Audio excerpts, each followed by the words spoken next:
Selamat petang, salam sejahtera. Terima kasih karena bersama dengan saya di Nazilin Unity Channel. Isu menantu Muhyiddin yang diburu oleh SPRM makin hari makin menarik perhatian kita. Apabila beberapa waktu yang lepas kemarin, menantu Muhyiddin akhirnya tampil melalui peguam mengatakan dia tidak melarikan diri dan dia telah mendapat kebenaran untuk keluar negara. Dan memang benar, SPRM memberikan kebenaran untuk beliau keluar ke luar negara untuk urusan peribadi atau perniagaan. Tetapi kenapa anak menantu Muhyiddin ini tak dapat dihubungi dan tidak tidak pulang ke Malaysia apabila diperlukan? Itulah yang menyebabkan Azam Baki akhirnya memberikan pendedahan yang mengejutkan kita. Apabila Azam Baki kata, kami dah cari sejak Jun, tapi ada saja alasan, kata Azam Baki. Ini merujuk kepada menantu Muhyiddin. Ketua Pesuruhjaya SPRM Tan Sri Azam Baki hari ini meminta ahli perniagaan Datuk Seri Muhammad Adlan Berhan yang kini berada di luar negara untuk balik berurusan dengan pihaknya tanpa sebarang alasan. Azam Baki turut menafikan SPRM baru mencari menantu bekas Perdana Menteri itu. Sebaliknya, agensi berkenaan sudah beberapa kali mencuba menghubungi beliau. Ini macam ada persamaan sedikitlah dengan apa yang berlaku dengan Sanusi kan. Waktu Sanusi ditangkap pada waktu subuh, Sanusi kata dia ditangkap tidak tepat waktunya. Tetapi SPRM kata, ataupun polis kata, bukan SPRM, polis kata mereka telah cuba menghubungi Sanusi tetapi call mereka di-reject. Dan mereka cuba mendapatkan bantuan daripada setiausaha, tetapi akhirnya begitu juga di-reject juga, kata PDRM. Akhirnya mereka terpaksa mencari Sanusi dan akhirnya mereka menjumpai beliau dan terpaksa ditangkap, ditahan untuk pendakwaan pada hari esoknya. Namun, apa yang berlaku kepada menantu bekas Perdana Menteri ini ialah SPRM juga mengatakan bahawa mereka, SPRM telah pun beberapa kali cuba menghubungi beliau. Kata SPRM melalui Azam Baki, kita sudah mencarinya sejak Jun, bulan 6 yang lepas, sekarang sudah bulan Ogos. Sejak bulan 8 atau sejak bulan Jun yang lepas, bulan 6 yang lepas, SPRM telah pun cuba mencarinya, sudah mencarinya sejak Jun, tetapi gagal untuk beri kerjasama. Dan setiap kali pegawai penyiasat berhubung dengannya, ada saja alasan yang diberikan. Tindakan notis individu dikehendaki dilakukan apabila menantu Muhyiddin tidak mahu bekerjasama dan bukan ada kaitan dengan pilihan raya negeri, katanya kepada Berita Harian hari ini. Azam Baki berkata pasukan peguam yang mewakili Muhammad Adlan juga perlu memainkan peranan untuk memastikannya bekerjasama mengikut undang-undang negara. Semalam media melaporkan Muhammad Adlan menegaskan beliau tidak melarikan diri daripada pihak berkuasa, sebaliknya akan kembali ke tanah air untuk membantu siasatan selepas selesai segala urusannya. Muhammad Adlan menerusi peguamnya Datuk Baljit Singh Sidhu menegaskan beliau meninggalkan Malaysia secara sah dan tidak pernah ditangkap atau pernah dipanggil SPRM bagi membantu siasatan. Peguam itu mendedahkan Muhammad Adlan pernah dihubungi pegawai SPRM dan menjawab secara bertulis melalui surat bertarikh 3 Jun lalu dengan menyatakan keluar negara bagi urusan dan akan kembali selepas hal itu selesai. Barjit menyifatkan kenyataan media SPRM meminta bantuan untuk mengesan Muhammad Adlan sama sekali tidak diperlukan dan dilihat sebagai percubaan untuk memburuk dan mengaibkan anak guamnya. Azam dalam sidang media semalam, SPRM percaya dua lelaki termasuk Muhammad Adlan melarikan diri ke luar negara selepas dimasukkan dalam wanted list orang dikehendaki agensi itu. Beliau berkata, pihaknya sudah beberapa kali cuba untuk berhubung dengan kedua-dua individu berkenaan, namun tidak berjaya. Jadi kalau selepas ini anda dengar lagi, kononnya kerana pilihan raya, barulah Muhammad Adlan Berhan, menantu Muhyiddin ini dicari, itu adalah semua telah dinafikan oleh SPRM dengan menyatakan bahawa SPRM setelah pun menghubungi beliau beberapa kali, namun tidak mendapat kerjasama. Kata Zambaki, sejak Jun kami sudah mencarinya tetapi gagal untuk beri kerjasama, dan setiap kali pegawai penyiasat berhubung dengannya, ada saja alasan yang diberikan. Sekian dulu untuk kali ini. Jangan lupa tinggalkan komen Anda, tekan butang subscribe. Kita jumpa lagi. Bye-bye. Selamat datang, salam sejahtera. Terima kasih karena bersama dengan saya di Nazilin Unity Channel. Ini satu lagi pendedahan yang luar biasa. Menteri Dedah ada tapak baru kecurian RII dipetik daripada BH Online. Wah, belum selesai lagi tapak yang ada di SIK Kedah. Kali ini Menteri Saifuddin Nasution Ismail sekali lagi membuat pendedahan tentang pencurian RII yang kini dilaporkan berlaku di tapak baru. Di mana? Jom kita bacakan. Menteri Dalam Negeri Datuk Seri Saifuddin Nasution Ismail mendedahkan berlaku satu lagi kejadian kecurian unsur nadir bumi RII di Kampung Bendang Man Sik. Waduh, belum selesai di Bukit Enggang Sik, kali ini dilaporkan pula di Kampung Bendang Man Sik.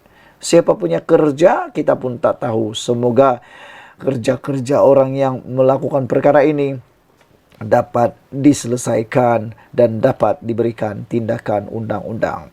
Beliau yang juga Ketua Setiausaha Pakatan Harapan PH berkata, pihak berkuasa bertindak melakukan beberapa tangkapan ke atas individu terbabit dalam kegiatan itu dan merampas 5 guni bahan RII. Yang menjadi kehairanan saya ialah kenapa isu RII ini sudah panas, sudah mula besar, sudah mula menjadi buah mulut di Kedah, terutamanya di SIK, tetapi masih ada lagi rupa-rupanya orang yang masih berani melakukan perbuatan ini, sehingga menurut Saifuddin Nasution Ismail, ada beberapa tangkapan individu terbabit dan kegiatan itu telah merampas.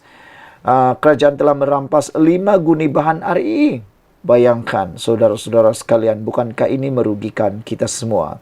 Kejadian terbaru itu berlaku di luar hutan simpan Bukit Enggang, yaitu di Kampung Bendang Man Sik di tapak ladang milik Perbandaran Menteri Besar MBI Kedah. Saya difahamkan ada atas nama eksplorasi dikeluarkan 5 guni RII dari kawasan itu. Pihak polis sudah mengambil tindakan dan akan ada tangkapan dilakukan selain rampasan 5 guni RII. Berapa ramai yang ditahan setakat ini itu kena tanya polis, katanya dalam sidang media di pejabat PKR di negeri ini di hari ini. Saifuddin berkata, Menteri Besar Datuk Seri Muhammad Sanusi Maknor selaku pengerusi MBI perlu memberikan penjelasan mengenai perkara itu kerana MBI yang mengeluarkan surat kebenaran kepada syarikat terbabit. Katanya, kebenaran itu diberikan kepada syarikat terbabit untuk tujuan penerokan. Namun, apa yang berlaku adalah berlainan daripada yang dibenarkan. Tujuannya apa? Kebenaran masuk ke tanah MBI. Macam biasa untuk pembukaan ladang hutan dan berkaitan pengambilan sampel, kata beliau lagi. Baik ladang hutan atau pengambilan sampel ini adalah pintu kepada insiden kecurian RII di kawasan berkenan, kata Saifuddin. Pada itu, Saifuddin berkata, apa yang dikesalkan adalah kecurian RII atas nama lesen eksplorasi itu terus berlaku ketika pelbagai pendedahan dibuat mengenainya. Lesen eksplorasi ini diberi kepada syarikat, tetapi siapa dalam syarikat itu? Adakah terdiri daripada ahli geologi profesional? Siapa yang memperakuinya dan apa keperluan membawa keluar sampai 5 guni RII dari kawasan itu?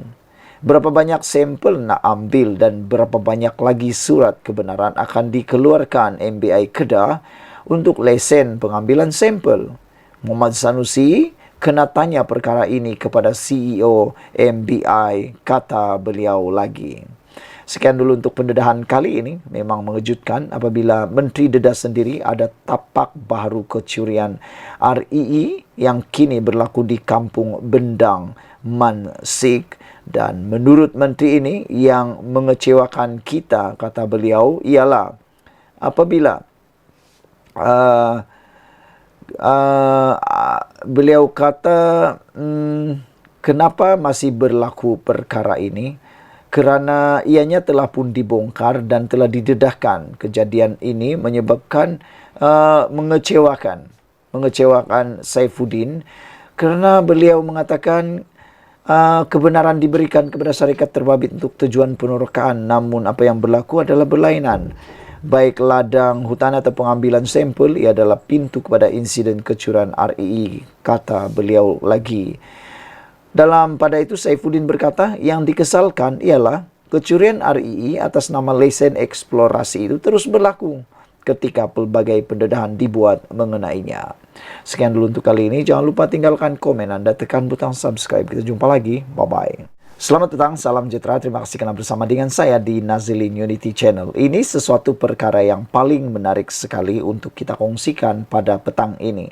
Dan pastinya membuatkan ramai orang yang tak duduk senang, tak duduk selesa, terutamanya mereka yang terus meratib kononnya Anwar Ibrahim tidak membawa kesejahteraan kepada Malaysia, tidak dapat membangun ekonomi Malaysia.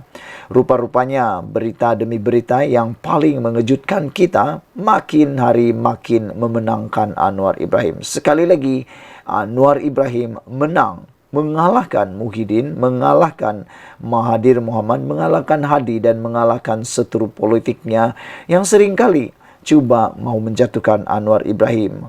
Hari ini telah diberitakan bahawa ringgit mula mengukuh. RM4 ringgit 57 sen sedolar Amerika Serikat. Pastinya ini memberikan impak besar, pasti memberikan kesan besar kepada sesiapapun yang mendengar berita ini. Ringgit mula mengukuh untuk ditutup tinggi berbanding dolar Amerika Syarikat hari ini, selepas sentimen risiko yang bertambah baik telah menjejaskan mata wang selamat itu. Memetik laporan bernama pemantapan ringgit adalah seiring dengan mata wang serantau yang menjejaki kenaikan yuan berikutan data inflasi China yang agak positif, kata penganalisis. Pada 6 petang tadi, mata wang tempatan meningkat kepada 4.5705 atau 5755 berbanding dolar AS daripada 4.5815 kepada 585 pada penutup Selasa. Rakan pengurusan SPI Asset Management Stephen Ines berkata, banyak data yang dipaparkan hari ini telah mendedahkan bahawa harga pengguna China telah berkurangan sebanyak 0.3% pada Julai berbanding tempoh yang sama tahun lalu. Lebih baik daripada jangkaan, tetapi ia adalah penurunan pertama sejak Februari tahun 2021.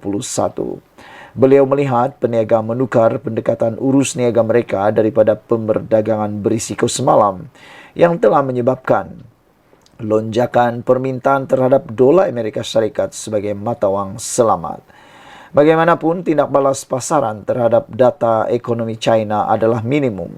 Kebanyakan peralihan dalam aktiviti pasaran ini berkemungkinan disebabkan oleh peniaga sedang menyesuaikan kedudukan mereka sebelum pengumuman indeks harga pengguna IHPAS. Pasaran mata wang, bond dan saham cenderung untuk bertindak balas kepada keputusan IHP yang boleh membawa kepada turun naik pasaran yang ketara, kata Ines kepada Bernama. Bagi ringgit, beliau menekankan bahawa ia akan menguntungkan jika pengumuman inflasi IHP adalah lebih rendah daripada konsensus.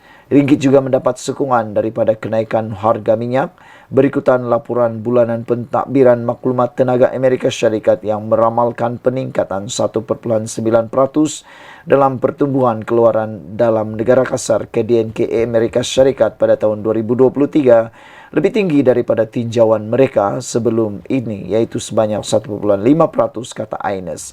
Sementara itu, ringgit diniagakan lebih tinggi berbanding sekumpulan mata wang yang utama. Ia menokok berbanding yen Jepun kepada 3,1897 daripada 3,2027 yang disaksikan semalam mengukuh berbanding euro kepada 5,0175 daripada 5,0264 dan lebih baik berbanding pound British kepada 5,8187 daripada 5,8332 sebelumnya. Pada masa yang sama, unit tempatan itu diniagakan tinggi berbanding mata wang ASEAN lain. Ringgit naik berbanding dolar Singapura kepada 3,3979 daripada 3,4030 dan agak mantap berbanding rupiah Indonesia kepada 300,9 daripada 301,0 semalam. Ia meningkat berbanding peso Filipina kepada 8,13 daripada 8,14 dan naik berbanding baht Thailand pada 13,0791 daripada 13,1050 sebelum ini. Sekian dulu untuk kali ini. Jangan lupa tinggalkan komen Anda, tekan butang subscribe dan share video ini. Ringgit mula meningkat mengukuh RM4.57 dolar Amerika Syarikat. Berita baik untuk kerajaan Malaysia. Kita jumpa lagi. Bye-bye. Selamat petang, salam sejahtera. Terima kasih kerana bersama dengan saya di Nazilin Unity Channel. Ini satu pendedahan yang paling panas dan harus Anda dengar betul-betul. Dipetik daripada Harapan Daily dengan tajuk yang paling mengejutkan kita dan pastinya Anda boleh share kepada ramai orang. PH dah beri royalti petroleum Kelantan, tetapi PAS tukar jadi wang esan. Wah. Semasa Pakatan Harapan membentuk kerajaan pada tahun 2018, PH telah berjaya melaksanakan janji manifesto dalam tahun pertama untuk memberikan royalti minyak kepada Kelantan. Menteri Kewangan pada waktu itu iaitu Lim Guan Eng dari DAP. Sebanyak RM400 juta diberikan kepada Kelantan dan seterusnya menyaksikan Kerajaan Kelantan berbelanja mewah membeli 14 unit kereta Mercedes mewah yang mana keutamaan pada waktu itu sepatutnya digunakan untuk program rakyat. Pemimpin PAS dan Walaun pada waktu itu bukannya mengucapkan terima kasih, tetapi menabur pelbagai fitnah terhadap PH dan mengherdik pemimpin PH. Antaranya dengan ucapan PH hancing dan PH mungkir janji manifesto, PH kencing dan banyak lagi. Bagaikan kacang lupakan kulit, Hadi Awang pula mengaku merancang dari awal untuk menumbangkan kerajaan PH melalui tebuk atap dengan memulakan langkah konspirasi politik walaupun jasa baik yang dibuat oleh PH. Selepas langkah Sheraton, beberapa menteri PAS dan 9 ahli parlimen dari Kelantan telah dilantik dalam kabinet kerajaan pusat. Apa yang menyedihkan, kerajaan PN PAS inilah yang menghapuskan bayaran royalti kepada Kelantan dan ditukar menjadi wang esan. Menteri PAS yang begitu ramai, termasuk Duta Khas Timur Tengah, tidak berusaha pun membuat apa-apa untuk pastikan Kelantan terus menikmati royalti petrol. PAS telah mengkhianati rakyat Kelantan yang berjuang untuk royalti dengan membiarkan royalti bertukar menjadi wang esan. Sekurang-kurangnya mereka sepatutnya mempertahankan keputusan PH memberikan royalti pada tahun 2019.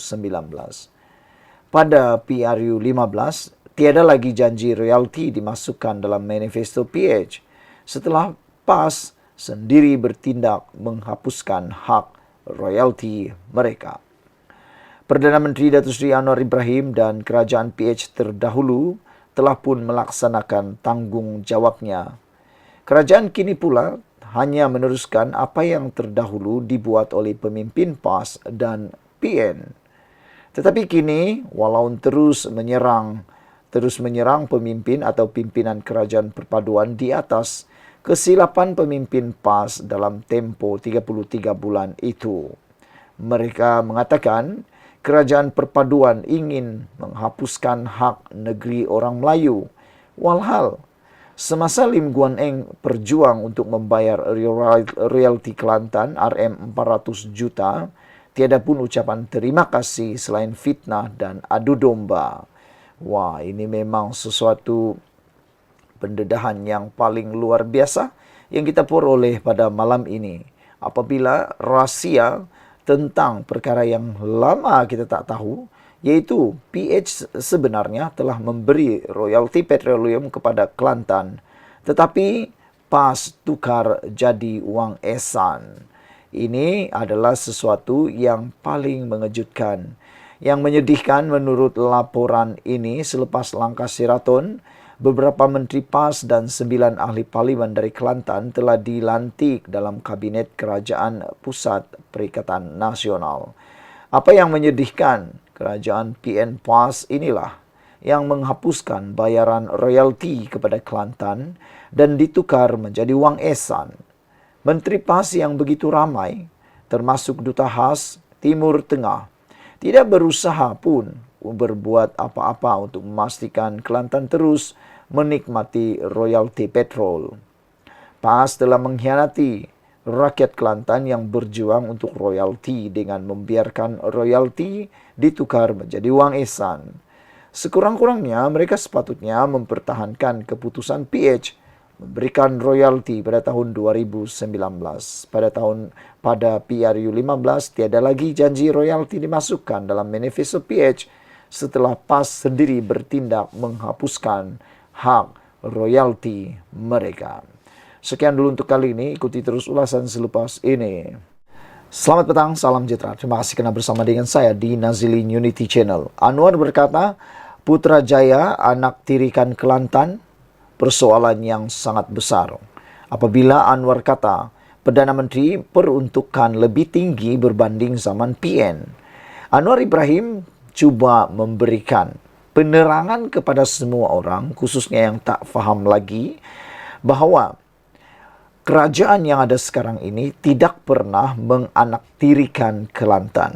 Sehingga kan, menurut Anwar Ibrahim, peruntukan yang diberikan kepada Kelantan adalah lebih tinggi berbanding zaman PN. Jadi, di mana celahnya, di manakah ruangnya, di manakah tempatnya yang mengatakan bahawa kerajaan perpaduan pimpinan Anwar Ibrahim ini menganaktirikan Kelantan. Walhal, sebenarnya Anwar Ibrahim adalah Perdana Menteri yang memberikan lebih banyak peruntukan berbanding zaman PN. Kalau begitu, kena tanya Muhyiddin Yassin sebagai Perdana Menteri pada Kerajaan Perikatan Nasional, mengapa peruntukan Anwar Ibrahim lebih besar daripada yang diberikan oleh beliau. Anwar Ibrahim berkata, Sahrir Sulaiman perlu berani memperbetulkan masalah pentadbiran Kerajaan PAS Kelantan, kata Anwar lagi. Perdana Menteri Anwar Ibrahim membidas ahli parlimen Bacok, Sahrir Sulaiman, yang mendakwa Putrajaya menganaktirikan Kelantan di sebalik peruntukan besar kepada negeri pimpinan PAS itu. Anwar berkata kenyataan itu disifatkan tidak berasas kerana Kelantan menerima peruntukan besar di bawah pentadbirannya berbanding ketika ditakbir kerajaan campuran yang turut terdiri daripada Perikatan Nasional PN dari tahun 2020 hingga tahun 2022. Kata Anwar, saya dah bagi tahu peruntukan Kelantan paling tinggi.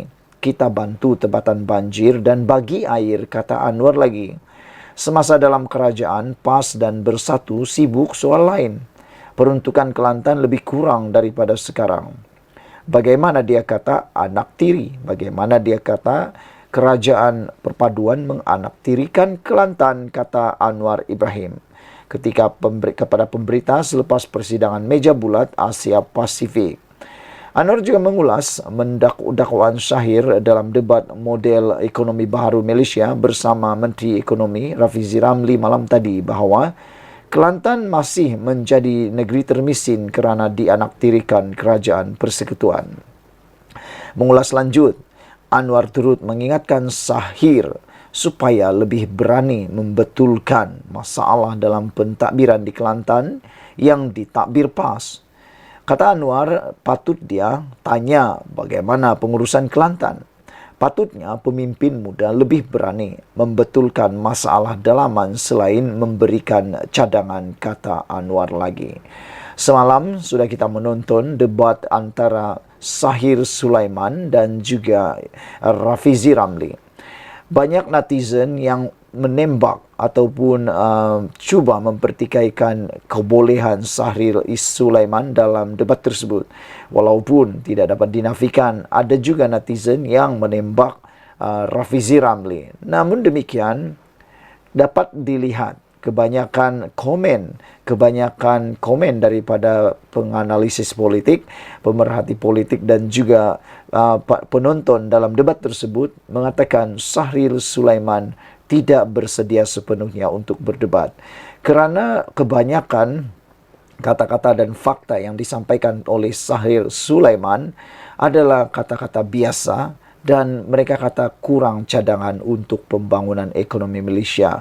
Yang diharapkan oleh penonton semalam ialah bagaimana kalau Perikatan Nasional memerintah semula Malaysia, apakah model ekonomi yang akan dibuat oleh Kerajaan Perikatan Nasional. Namun, seperti yang dinyatakan oleh para penonton, mereka tidak dapat melihat dengan jelas. Walaupun cuba disampaikan oleh Sahir Sulaiman, tetapi para penonton menyatakan mereka tidak dapat melihat dengan jelas ke arah mana model ekonomi yang mau dibawakan oleh Perikatan Nasional melalui penjelasan debat tersebut.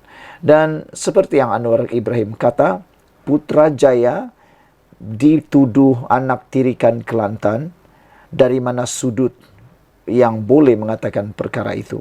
Kerana, kata Anwar Ibrahim, peruntukan yang diberikan oleh Kerajaan Perpaduan di bawah pimpinan Anwar Ibrahim adalah lebih tinggi berbanding pada zaman Perikatan Nasional. Jadi, di mana sudut dan celahnya kerajaan ini menganaktirikan Kelantan, kata Anwar Ibrahim. Ikuti terus ulasan selepas ini. Selamat malam, salam sejahtera. Terima kasih kerana bersama dengan saya di Nazlin Unity Channel.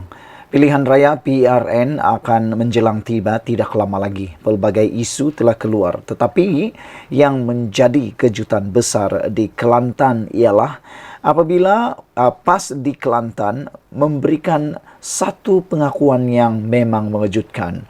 Dan saya rasa ini mungkin boleh jadi turning point kepada penyokong yang menyokong PAS di Kelantan dan mula akan berfikir sesuatu dan akan menyebabkan para pengundi yang berada di atas pagar mungkin akan melakukan sesuatu yang di luar jangkaan oleh parti PAS.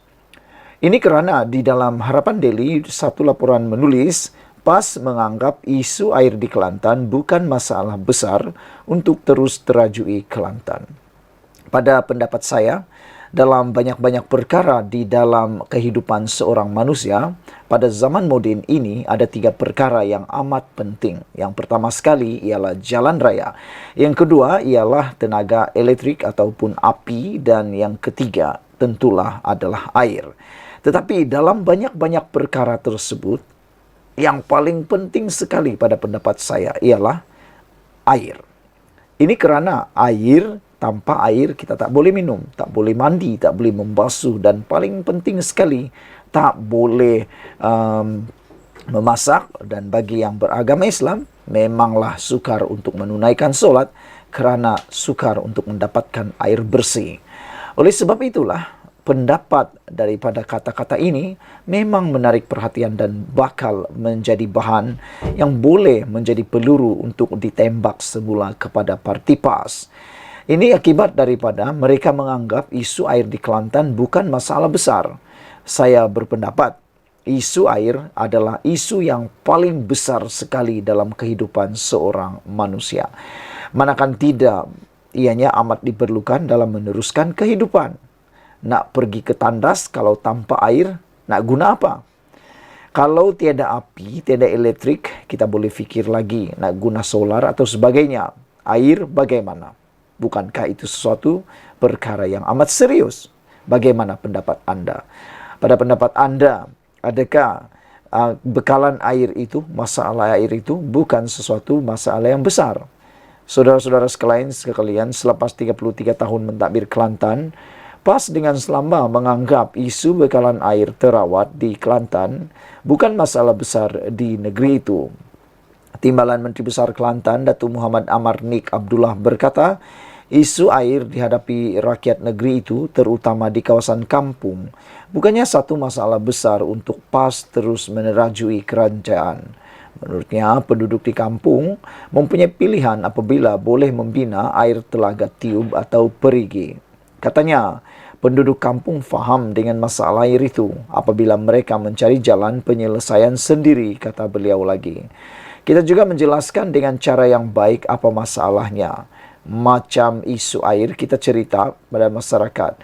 Jadi setakat ini berdasarkan pengalaman kita sendiri berjumpa orang ramai mereka boleh faham, kata beliau lagi. Tetapi yang jadi kecoh sebab ini politik yang disensasikan, kata beliau lagi. Benda kecil pun jadi besar, itu masalahnya, kata Muhammad Amar dengan yakinnya. Naib Presiden PAS itu bagaimanapun mengakui ada tempat memang wujud masalah air dan ada sesetengah tempat akan menerima bekalan air dari lori tangki. Ada tempat kita selesai mencari masalah air, cuma mungkin kelemahan kita ini kurang menyampaikan apa yang kita buat kepada masyarakat. Contohnya, kata beliau, di Teluk Mesyaisira, Bacok yang mengalami masalah air sebelum saya jadi wakil rakyat, alhamdulillah sekarang air sudah selesai apabila kita buat loji rawatan air mini, kata beliau lagi. Kita buat khusus di kawasan Teluk Mesyaisira dengan menggunakan teknologi yang dicipta oleh anak Kelantan sendiri. Dia panggil teknologi oksigen untuk membersihkan air, kata beliau. Saya tengok masa kita buat air boleh minum terus dari pipe kerana air itu bersih, kata Muhammad Amar lagi. Saudara-saudara sekalian, memang ini adalah satu perkara yang memang mengejutkan saya sebagai pemerhati politik bebas. Saya rasa apa yang dinyatakan masalah air ini bukan masalah yang besar, merupakan satu kesilapan besar daripada pihak yang mengatakannya. Ikuti terus ulasan selepas ini.